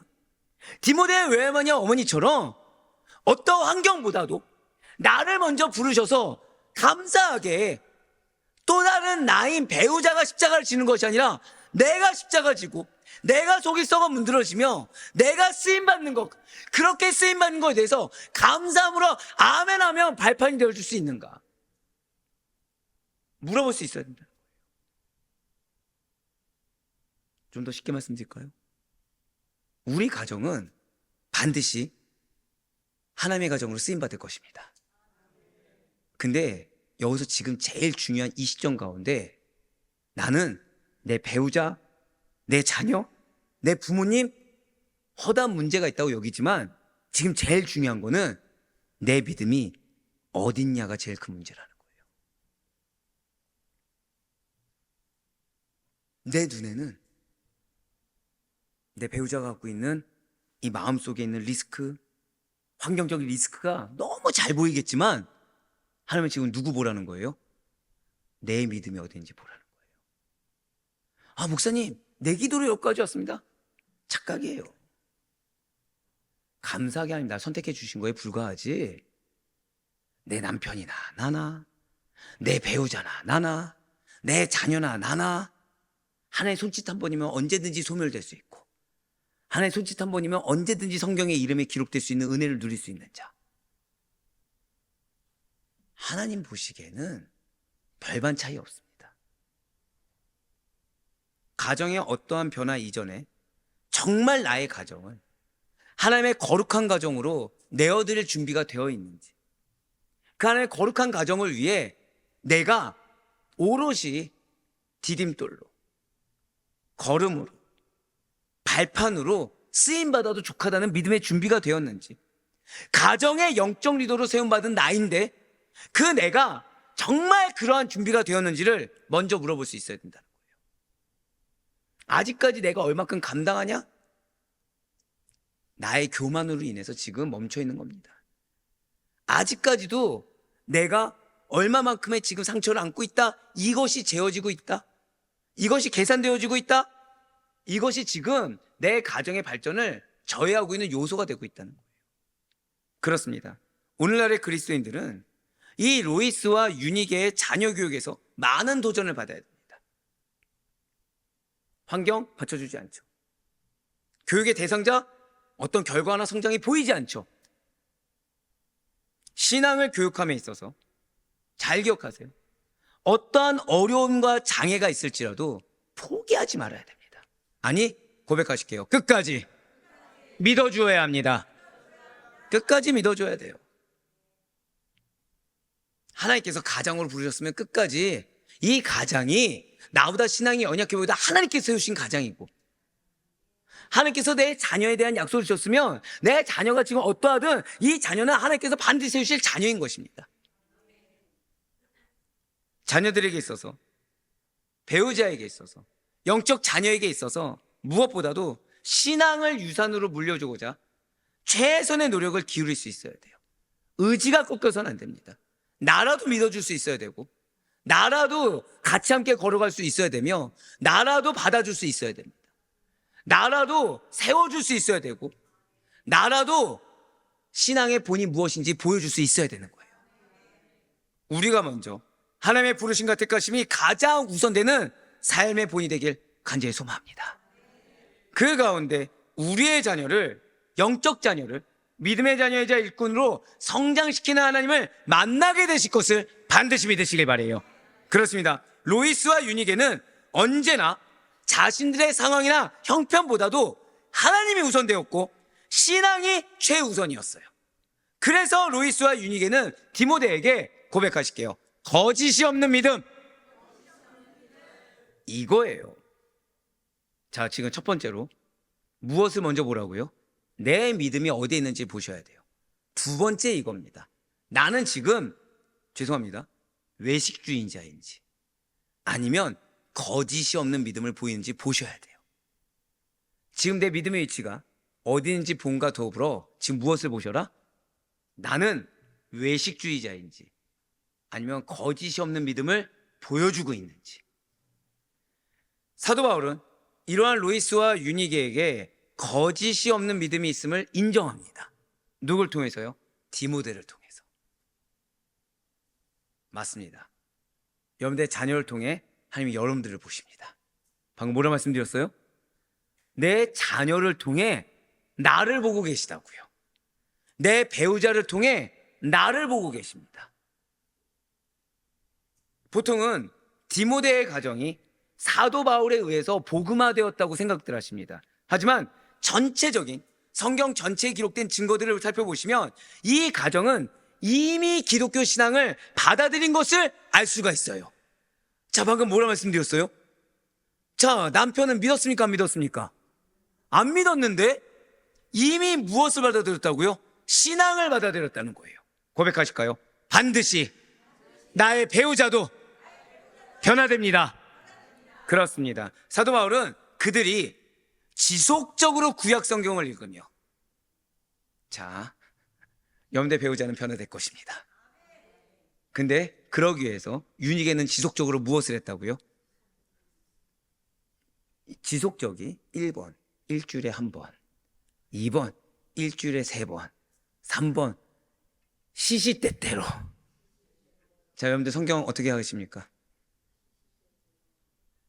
야, 이 권사님이 아니라 딴 분이 있으면 거짓말인데라고 할 텐데 권사님이 하시니까 이 거짓말이라고 말을 못하겠네.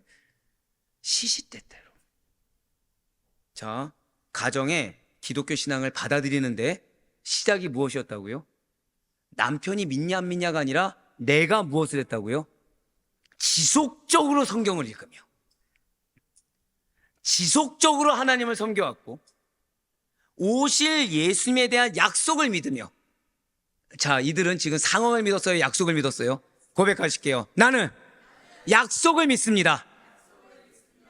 그거예요. 여러분들 가정의 변화를 위해서 지금 하나님 말씀하시는 겁니다.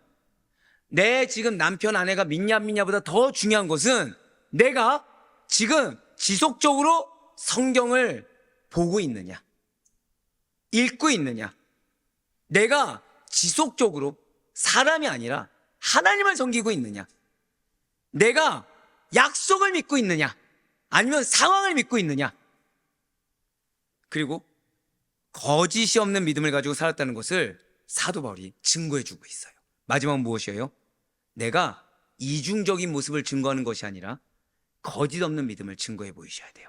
오늘 본문인 디모데후서 1장 4절과 5절 말씀 보도록 하시겠습니다. 내 눈물을 생각하여 너 보기를 원함은 내 기쁨이 가득하게 하려 함이니 이는 내 속에 거짓이 없는 믿음이 있음을 생각함이라. 이 믿음은 먼저 내 외조모 로이스와 내 어머니 유니게 속에 있더니 내 속에도 있는 줄을 확신하노라. 아멘. 한 번 더 고백하실게요. 나의 자녀를 통해 나의 믿음을 보십니다. 그렇습니다. 디모데의 신앙적 뿌리는 단순히 개인의 결단에서 비롯된 것이 아니라 대대로 이어져 온 믿음의 전통 속에서 자라난 열매입니다. 여러분들을 통해 이어져 온 믿음의 전통 속에서 열매가 자라나게 된다는 거예요. 사도 바울은 디모데의 마음속에 자리한 이 거짓이 없는 믿음, 이 거짓이 없는 믿음을 칭찬하며 그 믿음이 처음에는 그의 어머니, 그의 외조모 로이스와 그의 어머니 유니게 속에 있었음을 분명히 지금 언급하고 있어요. 여기서 5절에 붉은색으로 표현된 문을 보시면 거짓이 없는의 원어적인 뜻이 무엇이냐? 가식 없는, 위선이 없는, 이중적이지 않은 뜻입니다. 사람 앞에서 보이기 위한 외식이나 말과 행동이 다름이 아니라 언제나 자녀를 보면서도 누구 앞에 있어요? 고백하실게요. 하나님 앞에. 우리 앞에 있는 분한테 이렇게 인사합시다. 고람데오의 신앙이 중요합니다. 바로 그거예요. 즉 로이스와 유니게는 디모데를 바라본 것입니까? 하나님을 바라본 것입니까? 끝까지 하나님 앞이었어요. 지금 내 자녀에게 보이는 신뢰가 결국 누구에 대한 신뢰입니까? 하나님에 대한 신뢰. 내 자녀에게 행하는 교육이 결국 무엇에 대한 순종입니까? 하나님의 명령에 대한 순종. 결국 내 자녀에게 행하는 언행, 배우자에게 행하는 언행이 누구에게 하는 언행입니까? 하나님에 대한 언행이 되는 거예요. 그거를 로이스와 유니게는 잊지 않았어요. 그래서 남편의 어떠함이 중요하지 않아요. 디모데의 어떠함이 중요하지 않아요. 지금 반복해서 하는 이유는 무엇이다? 중요하기 때문이에요. 여러분들 남편, 아내가 어떠함이 중요하지 않습니다. 여러분들 자녀가 어떠함이 중요하지 않습니다. 부모 어떠함 중요하지 않습니다. 내가 무엇을 믿으라? 약속을 믿느냐. 내가 그 약속을 믿고 하나 앞에서 행하느냐. 아니요, 나는 믿는다고 하면서 사실은 믿지 않음을 증명하고 있느냐. 이것이 중요해요. 실제로 사도행전 16장 1절에서는 이러한 유니게를 믿는 유대의 여자라고 사도 바울은 칭합니다. 16장 1절의 말씀이에요. 바울이 더베와 루스드라에도 이름에 거기 디모데라는 제자가 있으니 그 어머니는 믿는 유대 여자요 아버지는 헬라인이라. 사도 바울이 지금 디모데가 어떠한 환경 가운데서 회심하고 제자로 부름받다고 증명하는 겁니까? 지금 환경이 중요하지 않다는 거예요. 한 명의 믿는 자가 디모데를 만들었다는 걸 증명하는 겁니다.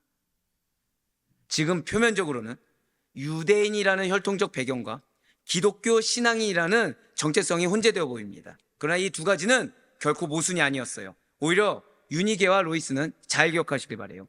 조상 대대로 전해 내려오는 여호와 신앙을 복음 안에서 완성시킨 인물로서 유대 율법주의 형식과 공로주의를 뛰어넘어 예수 그리스도의 복음에 뿌리내린 믿음을 소유한 자들입니다. 좀 더 쉽게 말씀드릴까요? 종교적인 틀 뭐 중요할 수 있겠죠. 근데 그보다 더 중요한 것은 그 어떤 형식에 매인 것이 아니라 고백하실게요. 뿌리내린 믿음. 그것이 중요하다는 거예요. 뿌리내린 믿음을 증명하는 것. 흔들림 없는 믿음을 소유했음을 증명하는 것. 어떠함이 중요한 것이 아니라 내가 그 믿음이 소유했음을 증거하는 것. 이것이 가장 중요하다는 것입니다. 이러한 신앙의 유산은 단순한 교리 전수에 그치지 않아요. 단순한 가정 예배를 드린다고 하면서 그냥 말씀 읽고 찬양하고 그냥 이렇게 외형적인 것에 그친 것이 아니라는 것입니다. 로이스와 유니게는 삶으로 보여주는 교육을 통해 한 번 더 고백하실까요? 삶으로 보여주는 교육. 맞아요. 삶으로 보여주는 교육을 통해 디모데에게 복음의 실제를 가르쳤습니다.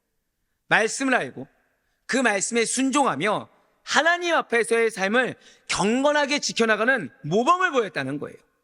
디모데는 이러한 가정의 영향 속에서 거짓이 없는 믿음을 가진 인물로 성장했고, 자, 뿌린 대로 거두게 돼 있습니다. 전 여러분들을 정말 사랑해요. 이유는 왜냐? 이런 말씀 앞에 스스로를 부끄러워하시는 것이 어찌나 아름다운지 뿌린 대로 거두게 돼 있습니다. 무엇 뿌리셨습니까? 지금까지 무엇 뿌리셨습니까? 사랑하고 축복합니다. 네. 정직하신 분들이에요. 정직하신 분들. 근데 지금 이 말씀 왜 주셨죠? 맞아요. 기회입니다. 아직 늦지 않은 겁니다. 지금부터 시작인 겁니다. 디모데에게 복음의 실제를 가르쳤듯이 여러분들의 위선적이지 않는 모습, 삶으로 보여주는 교육을 통해 여러분들의 자녀가 복음의 실제를 경험하게 될 줄 믿으시길 바라요. 말씀을 알고 그 말씀에 순종하며 하나님 앞에 삶을 경건하게 지켜나가는 모범을 보였듯이 여러분들이 모범이 되는 것입니다. 그래서 디모데 역시 마찬가지로 거짓이 없는 믿음을 가진 인물로 성장했고, 그 명성은 루스드라뿐만 아니라 인근 이고니온까지 알려졌어요. 그러니까 얼마나 주변 사람들이 은혜가 됐겠습니까? 왜요? 자신의 가정과 별반 차이가 없는 거예요. 자신의 가정과 다를 바가 없는 겁니다. 왜요? 지금 이고니온, 루스드라 이방 땅입니까? 유대 땅입니까? 이방 땅이죠. 그러면은 부모가 유대인인 경우가 많겠습니까? 이방인 부모가 많겠습니까? 이방인 부모가 많았겠죠. 근데 바울이 증거했듯이 지금 아버지가 어떤 자예요? 이방인인 거예요. 거기서 누가 나왔습니까? 디모데가 나온 거예요. 한 번 더 고백하실까요? 나의 연약함을 사용하십니다. 맞아요. 진실로 거짓이 없는 믿음은 나 자신뿐만 아니라 그 믿음을 통해 반드시 다른 사람에게도 유익을 줍니다. 사도 바울은 노년에 로마 감옥에 갇혀 외로움과 고통에 시달려야 했어요. 누가를 제외하고 모든 자들이 배신하고 떠난 상황이었습니다. 그러나 거짓이 없는 믿음을 가진 이 디모데를 생각할 때마다 하나님께 감사할 수 있었어요. 자, 지금 사도 바울은 상처가 중요합니까? 믿음 있는 한 명이 중요합니까? 믿음의 한 명이 중요하죠. 고백하실게요. 내가 그 한 명이 되어야 합니다. 과연 여러분들은 여러분들의 배우자에게, 여러분들의 자녀에게 그 한 명이 되어주고 있습니까? 아니면 동일하게 질책하는 자가 되고 있습니까? 믿어주는 자, 신뢰하는 자가 되어주고 있습니까? 의심하며 또 다른 상처를 주는 자가 되고 있습니까? 아니에요. 여러분들로 인해 자녀가 하나님께 감사할 수 있게 간절히 소망합니다. 여러분들로 인해 자녀가 다시 한 번 더 의지가 회복되고 다시 한 번 더 하나님 앞에 믿음의 발걸음을 할 수 있게 간절히 소망합니다. 그래서 사도 바울은 지금 이 디모데가 받은 이 목회적 직임을 감당하기 위한 은사를 말하며 격려할 수가 있었다는 거예요. 오늘 본문인 디모데후서 1장 6절 말씀을 보도록 하실게요. 그러므로 내가 나의 안수함으로 내 속에 있는 하나님의 은사를 다시 부릴 듯 하게 하기 위하여 너로 생각하게 하노니 아멘. 자, 여기서 말하는 하나님의 은사는 다른 것이 아니에요. 바울이 말하고 있는 하나님의 은사는, 자, 절대 고백하실게요. 성령님입니다. 옆에 있는 분한테 이렇게 인사하실게요. 당신에게 충만한 은사가 함께하고 있습니다.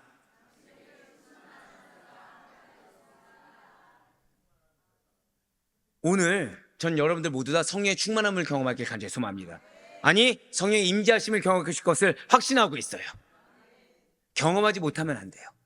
성령의 내주하신 은혜를 경험하셔야 됩니다. 한 번 더 고백하실까요? 그럼에도 불구하고, 맞아요, 방해에도 불구하고, 어려움에도 불구하고, 나를 그동안 막았던 여기까지 오는 그 어다한 걸림돌에도 불구하고 성령이 크니까 방해가 큽니까? 성령이 크세요. 방해가 큽니까? 은혜가 큽니까?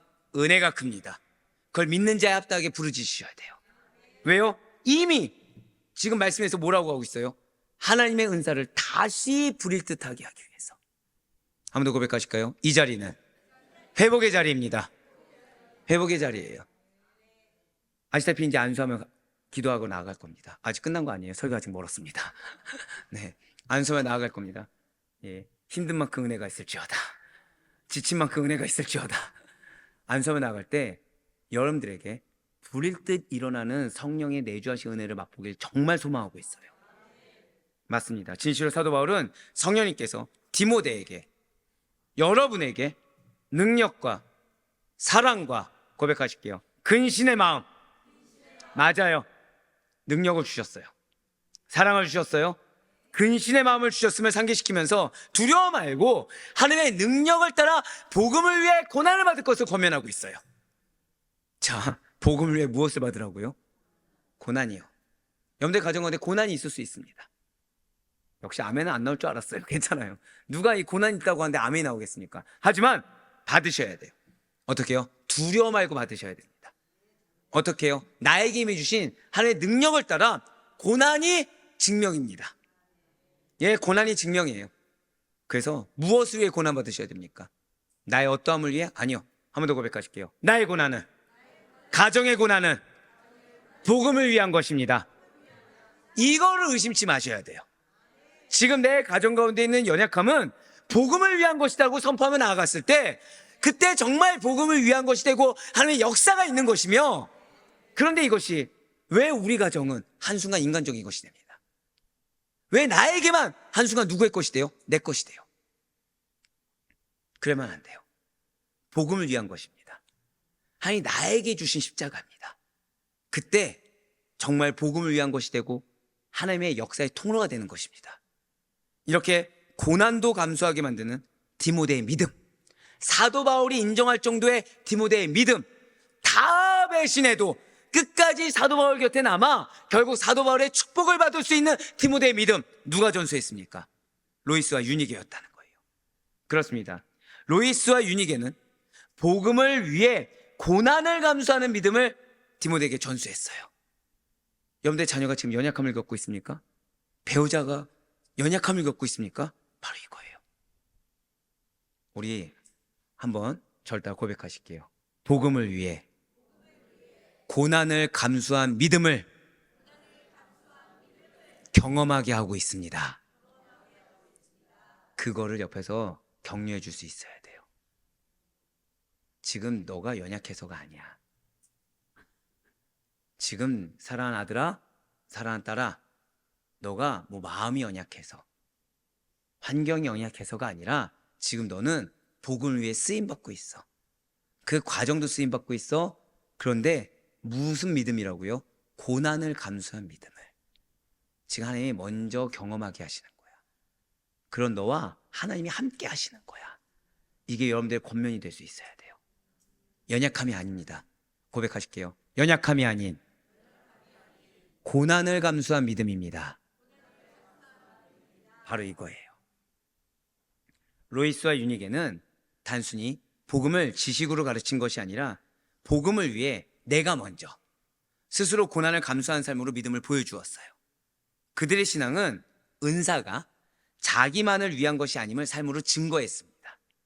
하나님께서 주시는 은사는 어떠한 장식품이나 과시물이 아니며 오직 다른 영혼을 세우고 주님의 교회를 그리고 주님의 몸된 가정을 온전하게 하도록 주어진 선물임을 너무나도 잘 알았다는 거예요.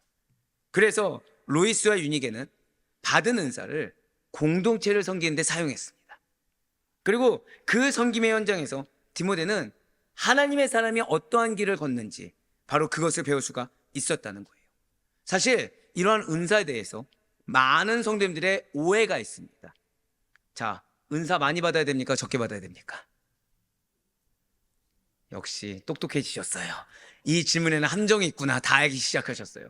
은사는 많이 받아야 되고, 자, 남들보다 내가 많이 받으면 좋습니까? 안 좋습니까? 예, 넘어가 주셔서 감사합니다. 예, 내가 남들보다 제일 좋은 은사를 좀 받아야 된다. 더 많이 받아야 된다고 잘못된 생각을 합니다. 마치 은사를 많이 받아야 신앙도 성장하고 좋은 신앙이 되며 많은 열매를 맺을 것처럼 잘못 믿고 있다는 거예요. 하지만 아닙니다. 아니에요. 이 말씀이 어떻게 될지 모르겠지만 내가 은사를 많이 받은 것 같습니까? 그러면 빨리 각오하세요. 무슨 각오요? 십자가질 각오하세요. 네. 지금 내가 너무 무거운 십자가를 지고 있습니까? 절대 고백하실게요. 나에게 많은 은사를 주셔서 감사합니다. 네. 야, 이렇게 십자가를 진 사람이 많을 줄이야. 오늘날 우리 역시도 로이스와 유니게처럼 은사를 사용해야 돼요. 은사는 숨기거나 부러움의 대상으로 삼는 것이 아닙니다. 오늘 우리 지휘자님처럼 실제적으로 사용해야 되고, 근데 여기서 끝나는 것이 아니라 다음 세대가 그 믿음을 보고 배우게 하는 거예요. 자, 제가 지금 은사를 보고 배우게 한다고 했습니까? 믿음을 보고 배우게 한다고 했습니까? 믿음이에요. 나에게 은사 주신 만큼 십자가 지는 거 어떻게 해요? 감사함으로, 기쁨으로, 자발적으로, 능동적으로 그 모습을 통해서 내 자녀가 믿음을 보는 겁니다. 배우는 겁니다. 진실로 고난 속에서도 주님의 일을 멈추지 않는, 자, 이 부모와 조부모, 정확히는 어머니와 외할머니는 무엇만 있었다고요? 딱 하나라니까요. 하나님께서 먼저 선택해 주셨다. 이거 하나 감사했어요. 이거 하나 감사함으로 온 정성을 다했습니다. 근데 그것을 통해 디모데는 살아있는 복음의 교과서를 경험할 수 있었다는 거예요. 한번 더 고백하실까요? 나의 사명은 살아있는 복음의 교과서입니다. 맞아요. 그래서 여러분들이 내가 예상하지 않았던 일들을 경험하는 겁니다. 그래서 여러분들이 내가 힘들다고 여겨지는 상황을 기대하지 않았던 상황을 경험하는 겁니다. 왜요? 나는 누군가의 교과서가 돼야 되거든요. 난 누군가의 본이 돼야 되거든요. 어떤 자라도 나를 보고 위로를 받고 도전을 받으며 회복할 수 있어야 되거든요. 우리가 다음 세대에 전수할 것, 단지 신앙의 언어가 아닙니다. 고난 속에서도 은사, 누구를 경험해야 돼요? 성령님을 경험하셔야 돼요. 고난 속에서도 맡겨진 사역에 다른 것이 아니라 성령의 은혜를 사용하는 순종과 헌신의 삶을 전수해야 됨을 잊지 마시길 바라요. 그래서 사도 바울이 이렇게 권면하고 있습니다. 고린도후서 4장 8절과 10절 말씀 보도록 하시겠습니다. 우리가 사방으로 우겨쌈을 당하여도 쌓이지 아니하며 답답한 일을 당하여도 낙심하지 아니하며 박해를 받아도 버림받지 아니하며 거꾸러뜨림을 당하여도 망하지 아니하고 우리가 항상 예수의 죽음을 몸에 짊어짐은 예수의 생명이 또한 우리 몸에 나타나게 하려 함이라. 아멘. 진실로 로이스와 유니게는 세상적인 환경이었고 헬라 문화권이었습니다. 가정 가운데 의지할 것이 없어요. 기댈 것이 없습니다. 물질 많지 않습니다. 받쳐주지도 않습니다. 자녀 연약합니다. 이방인 남편이었죠. 이러한 환경 속에서도 변함없는 믿음과 신앙교육으로, 왜요? 약속을 믿었기 때문에, 감사를 놓치지 않았기 때문에 디모데를 하나님의 사람으로 키웠던 신앙의 여인들이 로이스와 유니게고 오늘날 여러분들을 그렇게 부르셨습니다. 진실로 신앙의 유산은 지식이 아니라는 사실을 잊지 마셔야 돼요. 본이 되는 삶의 실천, 곁에서 보여주는 신앙의 모범, 외식적이지 않은 믿음, 신뢰하는 믿음, 그것으로 이어진다는 사실을 절대 놓치지 마시기 바랍니다. 이는 로이스와 유니게 가정 역시 마찬가지였습니다. 역사적인 상황은 혼합 문화 가운데서도 고난과 역경이 뒤따를 수밖에 없어요. 유니게는 유대인 여성으로서 헬라인 남성과 결혼해서 답답함을 경험할 수밖에 없었습니다. 나와 맞지 않음을 경험할 수밖에 없었어요. 이것은 당시 사회와 종교적으로 매우 큰 도전이었죠. 유대 공동체로부터 또 헬라 지역 사회로부터도 온전한 수용을 받기 힘든 위치였습니다. 남편은 어떠한 신앙적 지지 없이도 오롯이 자신 스스로가 신앙 교육과 가정의 영적 리더십을 감당해야만 됐어요. 또한 디모데 아버지가 일찍 사망했고 또 신앙에 참여하지 않은 것으로 보아서 로이스와 유니게는 신앙의 짐뿐만 아니라 가정의 무거운 짐까지도 홀로 짊어져야 했습니다. 하지만 그럼에도 불구하고 로이스와 유니게는 포기하지 않았어요. 한 번 더 고백하실까요? 절대로 포기해서는 안 됩니다. 끝까지 믿음으로 살아낸 용기와 헌신을 보여줬고 그리고 열매 맺었어요. 한 번 더 고백하실까요? 반드시 열매 맺게 될 것입니다. 지금 그거 약속하고 계세요. 사랑하는 우리 아대표교회 성도 여러분들, 오늘 로이스와 유니게와 같이 우리들의 가정과 교회가 믿음의 계승자가 될 것을 의심치 마시길 바라요. 오늘 로이스와 유니게의 가정이 우리의 가정인 줄 하나님께서 아시고 주신 줄 믿으시길 바랍니다. 3대에 걸쳐서 신앙의 경륜이 이어진 경건한 가정이 로이스와 유니게의 가정이었고 하나님이 오늘 우리의 가정으로 부르신 줄 믿으시길 바라요. 외할머니, 어머니, 아들, 손자에 이르는 신앙의 계승이 디모데를 사도 바울의 가장 사랑받는 제자, 참아들, 그리고 목회자이자 선교사로 성장시키시는 토대가 되었습니다. 그리고 이 가정이 곧 우리의 가정으로 부르신 줄 믿으시길 바라요. 이제 말씀을 맺겠습니다. 사도 바울이 디모데를 사랑하는 아들이요 주 안에서 신실한 자로 부르면서 동역자로 삼은 것은 단지 그가 재능이 있어 보이는 젊은이였기 때문이 아니에요.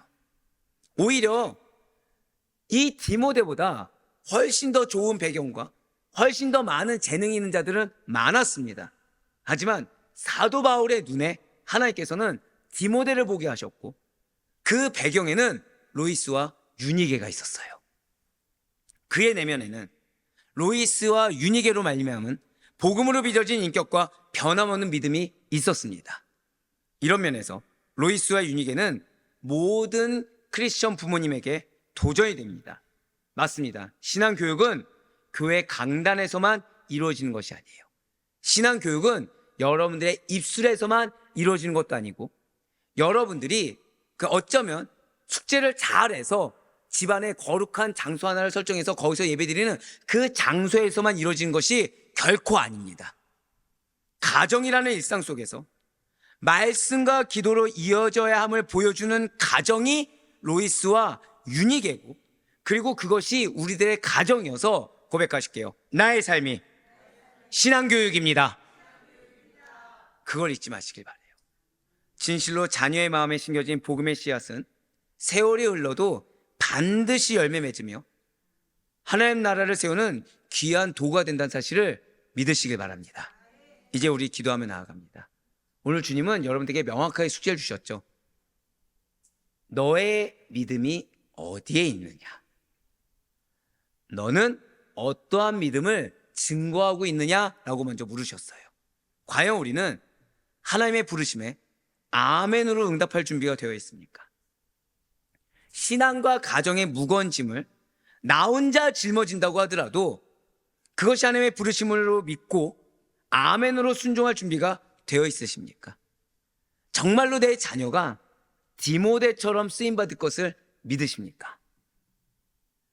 내 자녀, 오늘 우리의 기도는 그래서 내 자녀의 어떤 연약함, 배우자의 어떤 연약함, 가정의 문제가 아니라 사실은 결단의 기도요, 굳건한 의지의 기도이며 믿음의 기도가 되어야 할 것입니다. 그리고 오늘의 기도가 당장은 지금 여름 수련회를 감당하고 있는 우리 청년들부터 무엇보다 지금 이 자리에 없다고 하더라도 내 자녀들, 다음 세대까지 반드시 선한 영향을 받게 될 것을 믿으시길 바라요.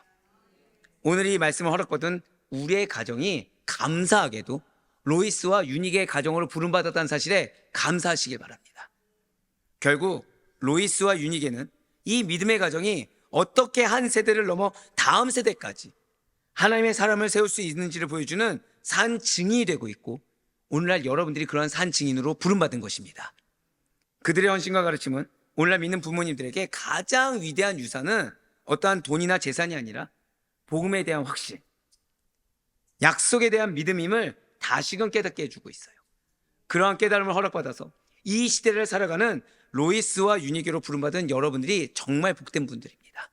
그래, 바라옵고 얻기는 신앙교육의 가장 기본이 되는 기관이 가정임을 기억하셔서 나의 가정을 통해 로이스와 유니게 같은 나를 통해 또 다른 디모데로 쓰임받을 허다한 많은 영혼들이 있음을 믿으시고, 그리하여 나의 자녀뿐만 아니라 나에게 붙여준 영혼들, 그리고 다른 가정까지도 여러분들을 통해 변화됨을 목도할 수 있기를 주님의 이름으로 간절히 축원합니다.